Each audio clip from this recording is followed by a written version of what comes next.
अब इम्पल्स का बेटा एक क्वेश्चन करते हैं।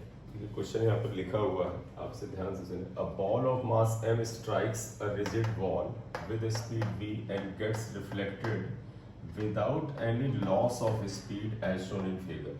देखो m मास की बॉल आती है, इस वॉल पे टकराती है। यहाँ नॉर्मल के साथ एंगल थीटा है। क्वेश्चन में अगर बेटा इधर वाला ये वाला एंगल भी थे, मेथड सेम रहेगा, सिर्फ कंपोनेंट बदलेंगे। क्लियर?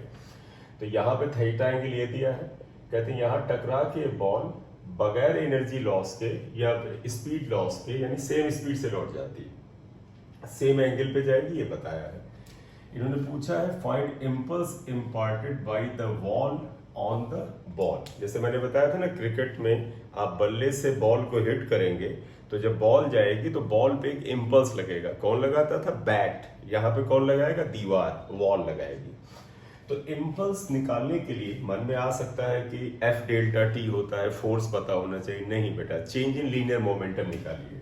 तो अगर हम सोल्यूशन में जाए यहाँ पर, तो पहले देखिएगा, हमें पता है इम्पल्स जो होता है that is change in linear momentum. इसका मतलब इम्पल्स आई इक्वल टू होता है final linear momentum minus initial linear momentum. ये है। तो अब हम पी फाइनल पी इनिशियल निकाल ले तो आंसर आ जाएगा। पी फाइनल देखिएगा, टकराने के बाद ये इधर जा रही वेलोसिटी। अगर मैं तुमसे कहूं लीनियर मोमेंटम क्या था, ध्यान रखना वेलोसिटी v है, मास m है, तो फाइनल लीनियर मोमेंटम हुआ m इंटू वी। ये वेक्टर क्वांटिटी है तो आप इसके कंपोनेंट कर सकते हैं। देखो बेटा, लीनियर मोमेंटम ये इधर है, इसका एक कंपोनेंट इधर हो जाएगा। आप इसे कर देना पीएफ, तो पता है थीटा एंगल पे कंपोनेंट कॉस थीटा होता है, और इसका एक कंपोनेंट इधर हो जाएगा पी एफ साइन थीटा, ये आ जाएगा। तो अगर मैं तुमसे कहूँ देखिएगा, ये पी एफ कितने के बराबर है, वेक्टर फॉर्म में लिखे तो तुम कहोगे सर इसका एक एक्स कंपोनेंट है और एक वाई कंपोनेंट है। देखो बेटा, ये नेगेटिव एक्स एक्सिस है तो इसे माइनस से लिखना, तो इसे लिखना minus P F cos theta, और एक्स एक्सिस पे नेगेटिव डायरेक्शन में है आई कैप। ये y एक्सिस पे नेगेटिव डायरेक्शन में है तो इसे लिखना minus P F sine theta J cap. P F की वैल्यू एम वी है, ये लिख दो। तो देखो final linear momentum is minus M V cos theta I cap minus M V sine theta J cap. ये इक्वेशन नंबर 2 आया। ध्यान रखना, पी एफ की वैल्यू एम वी है, वही हमने पी एफ और पी एफ में रख दिया है। क्लियर? अब बात है कि सर फाइनल लीनियर मोमेंटम तो निकालिए, इनिशियल ये है। देखो, ये पार्टिकल इधर जा रहा है तो इसका इनिशियल लीनियर मोमेंटम ये हुआ पी आई, और वो होगा एम वी के बराबर। आमतौर पर वेक्टर को देखो बेटा, ध्यान से देखिएगा, कंपोनेंट वेक्टर के जहां से वेक्टर का पॉइंट ऑफ एक्शन हो वहां से बनाना चाहिए, ऐसे। तो अगर आप देखो ये अगर कंपोनेंट बनाते हो तो गलती होती है। तो आप बेहतर है, और ये सीख लो कि आप इस पी एफ को आगे बढ़ा के ऐसे लिए जाओ। तो आप कह दोगे पी एफ नहीं पी आई को, कि पी आई सर ये हो गया और ये एम वी के बराबर है। इसके कंपोनेंट देखो, पी आई हमें निकालना है, इसके कंपोनेंट करते हैं। तो आप देखिएगा, अगर एंगल पे आ जाए तो ये एंगल अगर थीटा है, देखो ये लाइन गई और यहाँ पर इसके साथ एंगल, तो ये एंगल थीटा आ जाएगा। देखिए वर्टिकली अपोजिट एंगल। तो बेटा पी आई का ये कंपोनेंट हो जाएगा पी आई कॉस थीटा। क्यों बेटा? थीटा एंगल के साथ अटैच कंपोनेंट जो होता है कॉस होता है, और इसका एक कंपोनेंट इधर हो जाएगा और that is P I sine theta. तो अब अगर मैं तुमसे कहूं पी आई को वेक्टर फॉर्म में लिखो, एंड देखिएगा पी आई को कैसे लिखोगे बेटा? देखो पी आई का एक्स कंपोनेंट ये आया P I cos theta, positive x axis, देखो ये नेगेटिव पे था इसलिए माइनस में लिखे थे हमने, ये पॉजिटिव पे है तो प्लस से लिखेंगे P I cos theta I cap. और बेटा इसका दूसरा कंपोनेंट नीचे है तो माइनस में लिखना पड़ेगा, minus P I sign theta J cap आएगा। ये इतना आया, इसको थोड़ा और ले आए यहाँ पर। तो देयरफॉर देखिएगा पी आई इक्वल टू कितना हुआ, पी आई की वैल्यू रख दीजिए, एम वी के बराबर है, ये आएगा M V cos theta I cap minus M V sine theta J cap. ये इक्वेशन 3 आया, राइट। अब ये पी आई एरो लगा लेना बेटा, वेक्टर है, और पी एफ, ये पी एफ की वैल्यू और ये पी आई की वैल्यू उठा के आप यहाँ रख लीजिएगा। देयरफॉर इक्वेशन 1 बिकम्स, इक्वेशन 1 में लिखें तो क्या आ जाएगा, इक्वेशन 1 ये इम्पल्स आई इक्वल टू ये आएगा P F minus P I, और ये कितने के बराबर आएगा, गौर से देखिएगा। पी एफ की ये value as it is copy कर रहे हैं, देखो ये कितना है, minus M V cos theta I cap minus M V sine theta J cap, ये पी एफ है। इसमें से सब्ट्रैक्ट करेंगे पी आई, ये है बेटा, ये है कितने के बराबर, गौर से देखो, M V cos theta I cap, M V cos theta I cap और minus M V sine theta J cap, ये है राइट।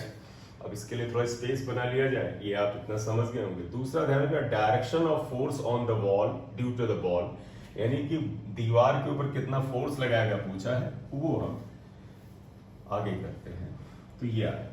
अब आप इसको अगर सिंप्लीफिकेशन में ले जाओ, ब्रैकेट ओपन करो, एक मिनट यहीं पे देख लो ध्यान से, देखो minus M V cos theta है, minus M V cos theta, ये दोनों ऐड होंगे, minus M V sine theta, और देखो बेटा इस माइनस को अगर ब्रैकेट ओपन करोगे तो ये प्लस हो जाएगा, देखो ये माइनस और ये माइनस माइनस प्लस, तो वास्तव में ये माइनस और इससे प्लस हो गए, कैंसिल हो जाता है।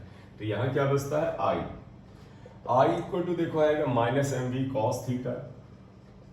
ये बड़ा इंपॉर्टेंट सवाल होता है, इसको दिमाग में रखो, बहुत बार आता है, और अभी आगे कुछ चैप्टर्स में का टाइप ऑफ क्वेश्चन रिपीट भी होगा। और दूसरा आएगा देखो minus M B cos theta minus M B cos theta, ये आई कैप था, आई कैप, ये भी आई कैप है, आई कैप आएगा। तो ये आई इक्वल टू हो जाएगा minus two M B cos theta I cap.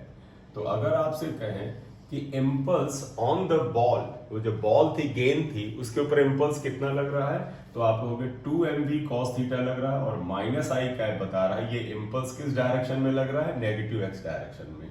तो अगर आप इसको स्टार इक्वेशन लिखो तो आप क्या लिखोगे, हेंस इम्पल्स की न्यूमेरिकल वैल्यू लिखनी, तो ऐसे impulse on the ball is equal to 2mv cos theta, देखो बेटा ये आएगा 2mv cos theta, minus I cap बताता है along negative X direction, along minus X axis, इस डायरेक्शन में आएगा, along minus X axis, right, यानी इधर की ओर इम्पल्स लगेगा। अब आपको पता है impulse equal to change in momentum होता है, तो इसका मतलब है जिधर इम्पल्स लगेगा उधर ही बॉल पे चेंज इन मोमेंटम लगेगा। इसका मतलब है, आप न्यूटन सेकेंड लॉ से आओ, जिस डायरेक्शन में चेंज इन लीनियर मोमेंटम होता है उधर ही फोर्स होता है। इसका मतलब जब बॉल यहाँ टकराएगी तो इसके ऊपर फोर्स भी इसी डायरेक्शन में लगेगा।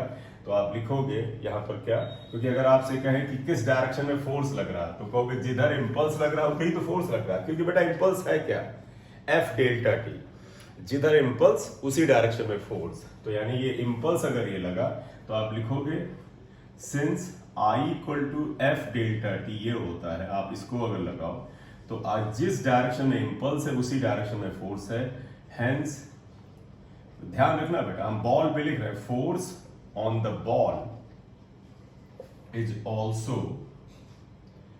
अलोंग माइनस एक्स एक्सिस, और बेटा अप्लाई कौन करेगा, वॉल, ये आएगा। तो वॉल इस पे इधर की ओर फोर्स लगाएगी। अब सेकेंड पार्ट में इन्होंने क्या पूछा था, सेकेंड में इन्होंने पूछा है कि वॉल के ऊपर फोर्स की क्या डायरेक्शन होगी, जो दीवार है उस पे, ऑब्वियस बात अगर बॉल पे इधर फोर्स लगा तो दीवार के ऊपर फोर्स इधर लगेगा, क्योंकि न्यूटन का third law, every action has equal and opposite reaction. तो आप यहां क्या लिखोगे, by Newton's third law force on the ball is how much equal, इतना ही फोर्स लगेगा बेटा, या जितना इंपल्स से लग रहा है इतना ही लगेगा, लेकिन force on the ball is along positive x axis, बेटा पॉजिटिव एक्स एक्सिस पे है, क्योंकि अगर ये action force negative x axis था ये किधर होगा, पॉजिटिव एक्स एक्सिस। ये सेकंड क्वेश्चन पूछा था। तो Newton's third law of Newton लिख रहे हैं, इसे तुम्हें पता है एक्शन रिएक्शन लॉ कहते हैं, एक्शन रिएक्शन लॉ। और आप छोटी क्लास से पढ़ते आ रहे हैं कि न्यूटन का थर्ड लॉ क्या कहता है कि every action has equal and opposite reaction. तो अकॉर्डिंग टू थर्ड लॉ क्या कहता है बेटा, according to this law, according to this law every action has equal and opposite reaction. Every action has equal and opposite reaction, right?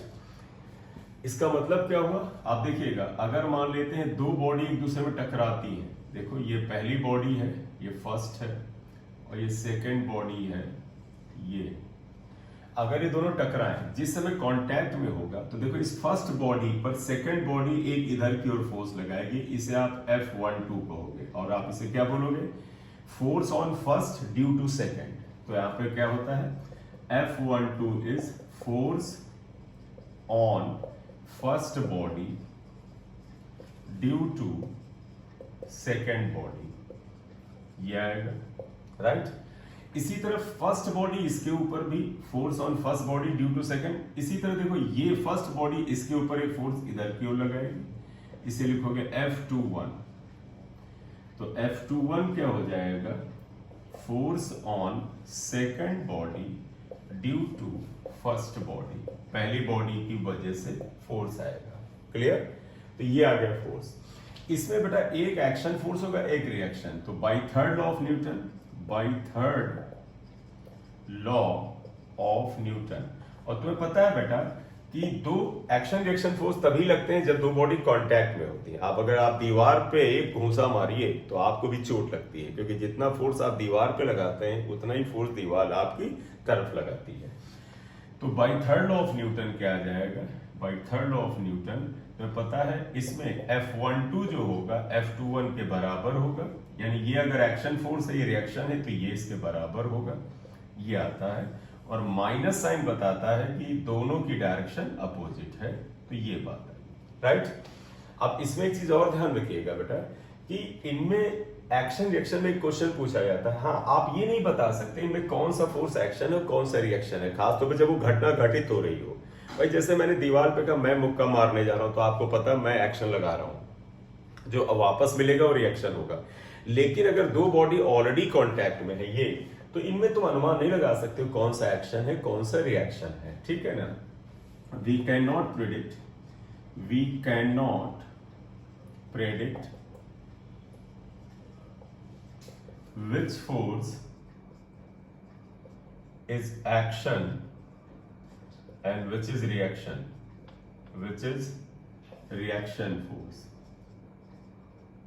हम ये नहीं बता सकते, खासतौर पे जब वो घटना इस समय हो रही हो, दोनों बॉडी एक दूसरे के कांटेक्ट में तब हो रही, मान ले time of contact delta T है, मतलब जब ये दोनों एक दूसरे के कांटेक्ट में है, दो बॉल एक दूसरे में टकराई, हट गई, लेकिन जो छोटे से समय वो टक्कर में रही उसे टाइम ऑफ कांटेक्ट या टाइम ऑफ इंपैक्ट कहते हैं। हम नहीं कह सकते कौन सा फोर्स एक्शन है कौन सा रिएक्शन है। One force will be action and other will be reaction, one force is action and other will be reaction, other will be reaction force. बस आप इतना बता सकते हैं, करेक्ट। ये एक क्वेश्चन भी इसमें एक्शन रिएक्शन या न्यूटन के थर्ड लॉ में पूछा जाता है यहां पर कि आप बताइए, आप देखिएगा एक क्वेश्चन भी पूछा जाता है कि action reaction are two equal and opposite forces,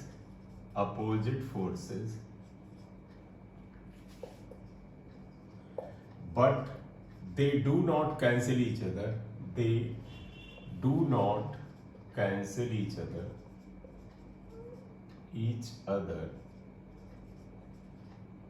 why, क्यों। सोल्यूशन बड़ा सिंपल सा है, तुमने गौर से देखा होगा एक्शन रिएक्शन फोर्स अलग अलग बॉडी पे लगते हैं। देखो अगर ये सेकेंड बॉडी है, इस पे फोर्स लग रहा है F12 और इस पे फोर्स लग रहा है F21। जब ये अलग अलग बॉडी पे लगेंगे तो फिर कैंसिल होने का मतलब ही नहीं है बेटा, क्योंकि बेटा कैंसिल कौन से फोर्स लगते हैं। जैसे पेन ले लें, एक बच्चा इस पेन को दाहिनी तरफ खींच रहा है 10 न्यूटन के फोर्स से, दूसरा बच्चा बाईं तरफ खींच रहा है, सेम फोर्स 10 न्यूटन से, तो दोनों मैग्नीट्यूड में सेम है, डायरेक्शन अपोजिट, कैंसिल करेंगे। क्यों बेटा?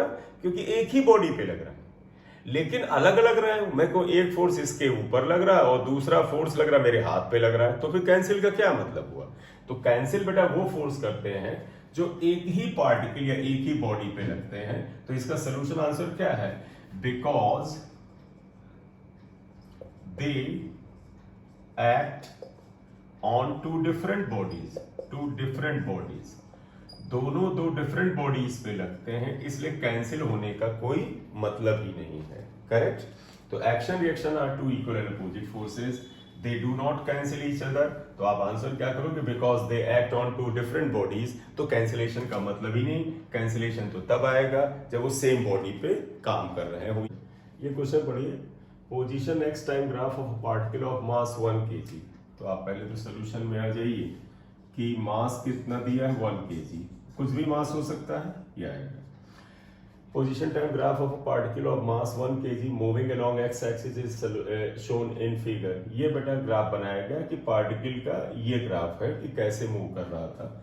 Find impulse on the particle. देखो इम्पल्स का मतलब क्या होता है? Change in linear moment. तो देखो उन्होंने पूछा है इम्पल्स बताइए, impulse equal to change in linear momentum, सीधे लिख लीजिए सिंबल में डेल्टा पी, और डेल्टा पी इक्वल टू क्या हो जाएगा? That is impulse equal to P final minus P initial. ये अब आप देखिएगा फाइनल मोमेंटम और कंडीशन समझिएगा बड़े ध्यान से। Impulse on particle at T equal to 4 second, आपको इसी जगह पे बताना है 4 सेकेंड पे। तो तुम्हें 4 सेकेंड पे पहले आप देखो P फाइनल P इनिशियल, तो इसका मतलब इसको हम अगर यहां ले जाएं तो I इक्वल टू क्या हुआ? P फाइनल का मतलब mv final minus mv initial, इसका मतलब mv final minus v initial. ये वैल्यू अगर मिल जाए तो हम यहां रख देते हैं, आंसर आ जाएगा। अब v फाइनल v इनिशियल मतलब समझिएगा, यहीं पर बताने का मतलब है पहले आप अगर इस ग्राफ की इनिशियल वेलोसिटी निकालेंगे तो v इनिशियल होगा, और यहीं से अगर इस ग्राफ की वेलोसिटी निकालेंगे तो फाइनल होगा। क्यों? क्योंकि v फाइनल का मतलब है 4 सेकंड पर ये भी बता रहा है वेलोसिटी क्या है, और होता क्या है? पोजीशन टाइम ग्राफ जो होता है उसका स्लोप वेलोसिटी के बराबर होता है। तो आप देखिएगा v इनिशियल क्या होगा, यहां पर v इनिशियल क्या होगा? स्लोप ऑफ, हम ग्राफ को OA लिख दें, OA और इसे B लिख देते हैं, ऑफ लाइन या स्ट्रेट लाइन OA, क्योंकि इन्होंने इसी पॉइंट पे किया है। तो पहले OA का स्लोप निकालिएगा, तो बेटा वो क्या आएगा? वो बताएगा इनिशियल वेलोसिटी। और स्लोप होगा क्या? तो पता है ये tan थीटा 1 होता है, tan theta 1 perpendicular upon base आता है। तो आप ये हो जाएगा tan थीटा 1, इसका मतलब VI equal to tan theta 1 क्या हो जाएगा? परपेंडिकुलर ये 20 हुआ, बेस बेटा ये 4 हुआ, तो ये 5 मीटर पर सेकेंड आएगा। एंड V फाइनल जो होगा बेटा, V फाइनल ध्यान रखिएगा, V फाइनल इनिशियली 5 आएगा, V फाइनल इस लाइन का स्लोप होगा, तो that is slope of AB। और अगर आप ध्यान देना बेटा AB लाइन का देखो ये एंगल 90 से बड़ा है, तो एंगल तुम निकालो ये थीटा 2, लेकिन माइनस में रखना, that is equal to minus tan theta 2, क्योंकि न्यूमेरिकल वैल्यू यहां से निकालना ज्यादा बेहतर है, क्योंकि देखो tan थीटा 2 आएगा परपेंडिकुलर अपॉन बेस। लेकिन यहां से तुम साइन पकड़ लो कि भैया ये 90 से बड़ा है, तो साइन क्या होगा? नेगेटिव होगा। तो पता है एंगल 90 से बड़ा होता है तो स्लोप नेगेटिव होता है। तो V फाइनल एरो लगा लीजिए चाहे, इक्वल टू माइनस, और tan थीटा 2 क्या आएगा? परपेंडिकुलर 20 हो गया, बेस देखो बेटा 8 माइनस 4 4 आ गया, तो ये -5 मीटर पर सेकेंड आएगा।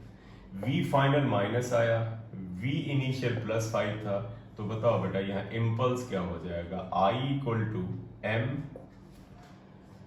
V फाइनल को लिख दो -5 माइनस V इनिशियल को लिख दो +5।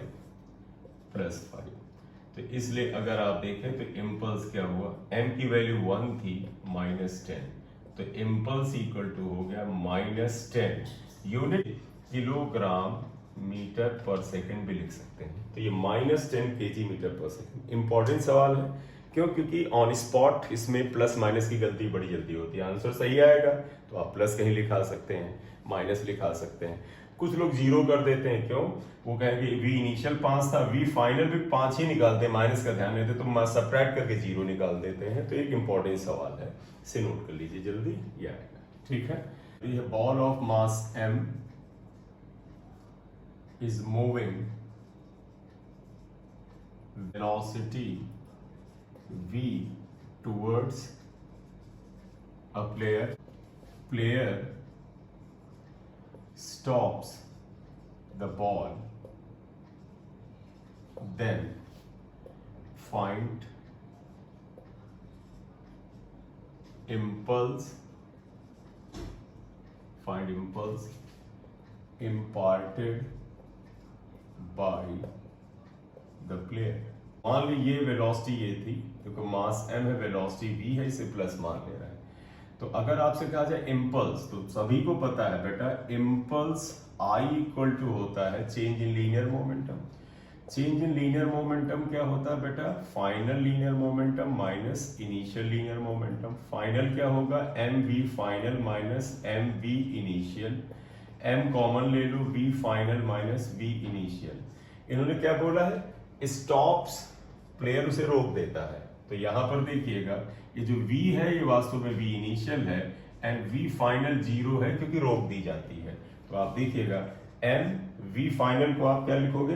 v फाइनल इज जीरो और v इनिशियल क्या है? v है, तो इसलिए इम्पल्स माइनस mv आ जाएगा, ये आ जाएगा। तो माइनस mv क्या बताता है कि then the impulse applied by this ball. तो ये देखो change in linear momentum of the ball किया है, तो ये इम्पल्स जो आया है बॉल ने प्लेयर के ऊपर लगाया है, यहां पर है। तो आप देखिएगा, तो देयरफॉर इम्पल्स imparted by